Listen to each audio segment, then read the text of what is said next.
Hello, Shocker Nation. Welcome to the Forward Together podcast. My first guest today has spent much of her life doing things that most of us only see in James Bond or Jason Bourne movies. Jonna Mendez is the retired chief of disguise for the CIA. During her tenure with the CIA, she was an expert in disguise, identity transformation, and clandestine imaging. During her tenure with the CIA, she matched wits with intelligence agencies across the globe during the Cold War. She is also a proud Shocker, having attended Wichita State in the mid-1960s. Good afternoon, Jonna. So good to see you. Thank you for agreeing to join the podcast today. We're very interested in hearing more about what you've been up to since you were in Wichita. So after you left Wichita State, as you told me earlier before we taped this in the late 60s, how did you get connected with the CIA? Well, it's a little bit of a story, as you might imagine. I didn't even know what the CIA was back then. I don't think I knew. I went to Europe to be at my best friend's wedding. She was marrying an army officer who was stationed in Germany, in Fulda. And so that went wonderfully. After the wedding ceremony, we were all dressed up. We got in tanks and we paraded through this little town. And then I was sleeping on their couch for maybe a week when a bell went off that maybe as they prepared to go on their honeymoon, I should also prepare to leave. So I took a train back to Frankfurt, Germany. And I decided then that I didn't want to go back to Wichita. So what to do? I was, how old was I? I wasn't very old. Maybe I was 19. I went to the train station, got a pocket full of change, pulled out a phone book in a German phone booth, and started alphabetically calling American businesses. So it was banking town. I made 4 calls. I called the American consulate. They said, honey, we don't do jobs. We do visas. I called Bank of America. I called American Express. And then I called Chase Manhattan Bank. And well, it was interesting. I said, I'm looking for a job. They said, do you speak German? I said, no. They said, have you worked in a bank before? I said, no. They said, do you have a work permit?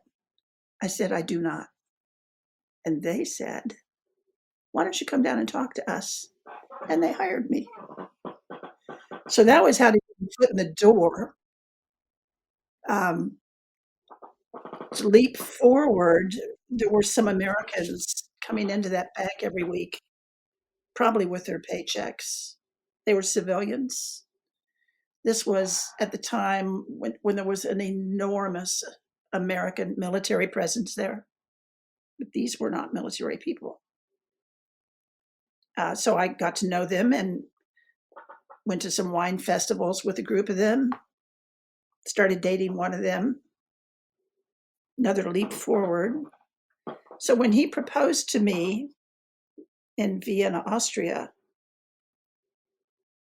3 days before he proposed to me, he told me he worked for the CIA. He said, you'll love it. Lots of travel, see the world. And I really liked it. So that's how that went. I then was a wife of a CIA officer, and overseas, they will hire you on a contract basis. So I wasn't recruited. I kind of came in a side door. There I was. I see. So and we'll hear more about some of that here in a second. I read an interesting and kind of humorous story about a meeting you had with President George H.W. Bush, who used to be also the CIA director. Yeah. When you were during that meeting, able to show him some of your disguise skills. Tell us that version of that meeting. Tell us your version of that meeting. was a meeting that wasn't supposed to happen. I had never intended to take these materials to the White House, but my boss and his boss, they all wanted to. So it was Brent Scowcroft, John Sununu, Bob Gates, Dan Quayle came in, and I was there wearing a mask. It was the end of a 10-year R&D program to develop that mask. We already had used masks over the years, but they were like Hollywood stunt double masks. They looked great, but they didn't move. So if you're in a car, they were sufficient, but we needed something that you could actually wear. So I was wearing the second one in the White House. The first one, I was an African American male. Looked great. I told him I can't carry it off though. I'm not a man. I don't have a man's voice. So we made a second one. And the second one was the face of a young woman that worked for me who was she was leaving for California. It was her goodbye present. It was her face. She was cute. She had a great hairdo because that was part of it. This was a whole thing that went on. So I briefed the president, and he did not know. Of course he didn't know. We wouldn't have done it if we didn't think it would work.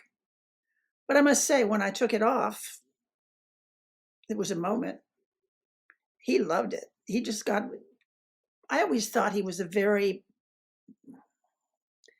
emotionally kind of flat guy on a TV screen. Well, he was not emotionally flat. He thought this was very fun. John Sununu, who was sitting next to me, was making all these notes because he was going to go next. He's working on he wasn't listening at all to me, wasn't looking. He looked up. He almost fell off his chair. So I was the first one to brief the president that day, and then I was the first one to leave and go to the outer office. And the White House photographer, who had been in there the whole time, ka-ching, ka-ching, ka-ching. I think she's always in there. She came out and said, "Excuse me, what did you do?" And I said, "I can't tell you, it's classified."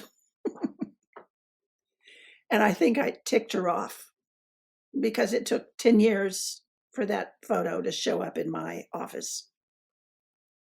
And they had airbrushed the mask out. I was holding it up in my hand. And instead, I have a picture in my library. They left my finger in. It looks like I'm lecturing the president. So my friends would come in and see that picture and say, "What were you telling him?" And I say, "It's classified. I can't talk about it."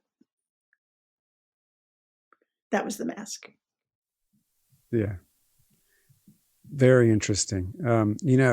As I was sitting here listening to you, we actually have had other graduates who've worked for the CIA and also the Secret Service. So I don't know what it is in terms of some of the education that we have given our students that have perhaps been connected. But could you tell us what your time here at Wichita State, how that contributed and how that may have helped you and the kind of work that you ended up doing at the CIA? When I went to Germany and decided to stay, I wanted to do something that had some meaning to it. But I was thinking that way, something that would make a difference. What would it be? Well, it clearly wasn't going to be at Chase Manhattan Bank. And I worked briefly at a big military hospital. And that played to my strengths because I had worked for a group of anesthesiologists at Wesley when I was going to Wichita State. That's where my tuition came from. So I had some knowledge, but that still wasn't it. But jumping into the CIA, I could see an opportunity to do something worth doing and maybe to help make a difference. And I think a lot of your WSU people who find themselves going into these pieces of government, some of them might have the same kind of motivation. I speak every summer, for instance. There's a group of 1,500 young high school graduates that come through in these organized groups. And I speak to them 200 at a time, talking about doing something that makes a difference. There's a huge government thing here. You've never even heard of it. Fabulous jobs. I mean, see the world or not, but consider it. Yeah.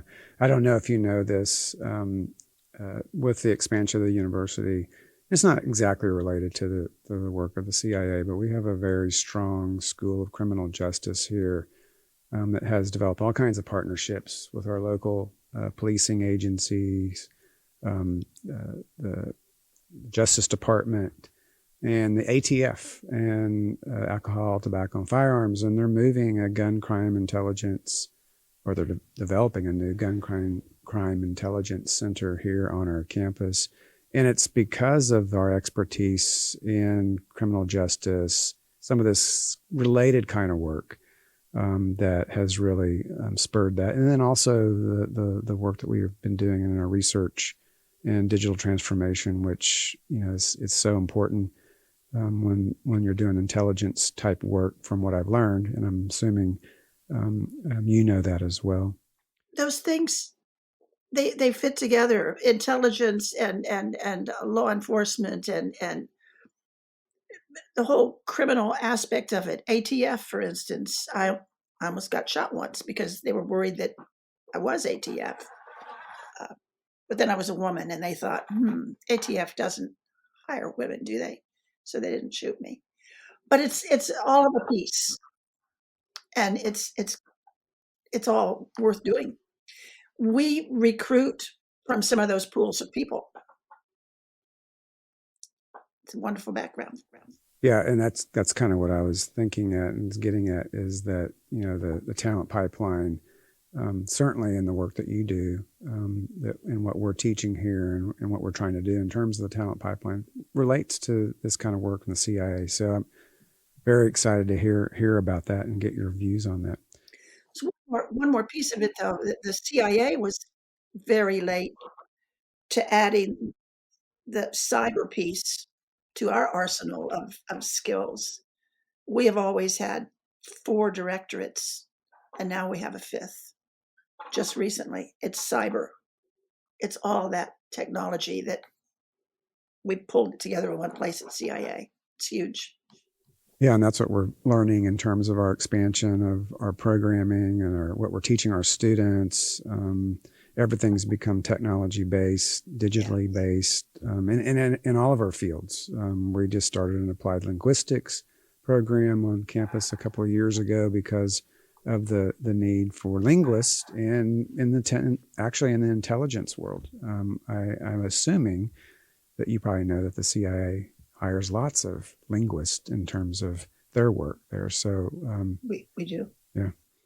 And we've always been stymied because we wanted American citizens, but we always wanted also native or near native language capabilities. There's always been a disconnect there. Yeah. All right. So what's next for you? You've had this great career. You've talked to the president, briefed the president of the United States. Very exciting. I'm sure other exciting things that we haven't covered. What does retirement look like for you? It's hard. It's busy. Once they made the movie Argo about my husband, Jonna Mendez, that just started this whole piece of interest in CIA and in us. And we lost Tony 4 years ago. But we've written 4 books. I've got number 5 it's to be published in March of 24. And the next one is already written. That's kind of pandemic. That's what you do when you're right. That's what I did. I was just the author in residence at the Ernest Hemingway House in Idaho. 10 days. Fabulous. Just came back from Paris, where I gave a lecture at the Sorbonne University. I mean, it doesn't seem to be slowing down. And Tony and I were part of building out the International Spy Museum in Washington, D.C. And I'm still on the board. I expect I'll be on the board until I drop dead or get senile. Yeah. Well, that's great. That's fantastic. I'm glad to hear that. I'd be remiss if I didn't ask about your husband and the movie Argo. And could you briefly discuss a little bit about that so the listeners can understand that connection? I've discovered that most people have seen the movie Argo. I just took a foreign intelligence group through the Spy Museum this last week, the head of the service and 12 other people. They don't even speak English, but they have seen Argo. Tony never meant to tell that story. That's just one story of a whole bag full of stories. But George Tenet insisted that he tell that story and that he tell it to the New York Times. And then it just developed a life of its own, turned into a movie. George Clooney bought the rights. Clooney was going to write it, direct it, produce it, and star in it. His big appetites. And all he did was produce it because he got stuck in another movie. So Ben Affleck took it over. And we think he did a great job. And the CIA thinks he did a great job. Oh my God, it's actually a good story about the CIA. Everybody wants to know, is it true to the details? And of course they change details. They do it all the time. For instance, Tony had 3 children. That was his first marriage. I wasn't married to him when that happened. He lost his wife. I lost my husband. But that first marriage, he had 3 kids. But in the movie, they made it 1 because to make the storyline compact, and while the other 2 kids have never forgave. It was their moment, and they got wiped out of the movie. We still hear from the 6 house guests. They're all still around. The last couple just retired from State Department. So we get Christmas cards and see them occasionally. It's an amazing thing. And the fact that it was immortalized was just, it broke every rule that there is at CIA. And they loved it. Well, I've seen the movie. I suggest those who haven't, who are listening, they need to go see that movie because we have a connection here today, here on our podcast. John, it's really good to talk to you.